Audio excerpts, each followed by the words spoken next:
The impulse momentum equation. Let's say you have a change. You have some type of an event that changes an object's momentum. So we're going to start with something that we're going to call P0, the initial momentum, which is just before the event occurs. The momentum changes. We'll represent that by delta P, delta momentum, and then we'll have a final momentum, which we're just going to label PF, and notice the arrows above each P showing that it's a vector. The equation for this momentum change is your initial momentum, P0, plus the change in momentum will then give you a final momentum, PF. Let's examine our momentum change equation a little bit more. Initial momentum plus change in momentum gives final momentum. Recall Newton's first law. The velocity of an object won't change unless the object is affected by an external force. So if the velocity is affected, then the momentum also must be affected because it is the product of the velocity and the mass. So let's look at the equation here. What does this symbolize? What's another way of saying what the change in momentum is? Take a second. Pause this video if you'd like before we bring down the box here in the corner with the answer. Okay, here's our answer. Since momentum is changing, delta P must somehow be related to an external force that changes your momentum from an initial value P0 to a final value P sub F. Well, we've defined momentum by taking advantage of Newton's first law. Let's move on to his second law. And let's see if we can relate this change in momentum to the external force in an explicit manner.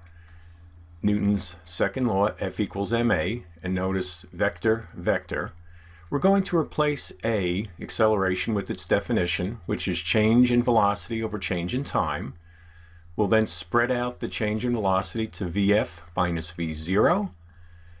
And between here and here, we're going to multiply through both sides by delta t. So we will have F delta t is equal to mvf minus mv0, or final momentum minus initial momentum is equal to the force, the external force, times how long that force was acting. And that will be the change in momentum. And as a matter of fact, if you look right here at this part of the equation, if we were to divide back by delta t, you would have force is delta p, change in momentum, over change in time. And let's make sure I put the arrow over the momentum. And that's actually the way Newton stated his second law in Principia. He said that an external force will change an object's momentum. It tells you how much it changes over time. This force that acts over a period of time on an object will be defined as impulse. Impulse, capital I. It's a vector. It equals the force that's applied, the time interval over which it's applied, and it will give you the change in momentum. That is what we call the impulse momentum equation. Just like momentum, there is no special unit for impulse. So when we talk about impulse, since it's force times time, we'll use the units of Newton times seconds. Now hang on a sec.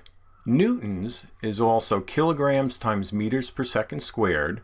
So when I substitute that in for Newton, cancel out a second here, I get impulse can also be written as kilogram times meters per second. That's totally equivalent to a Newton second.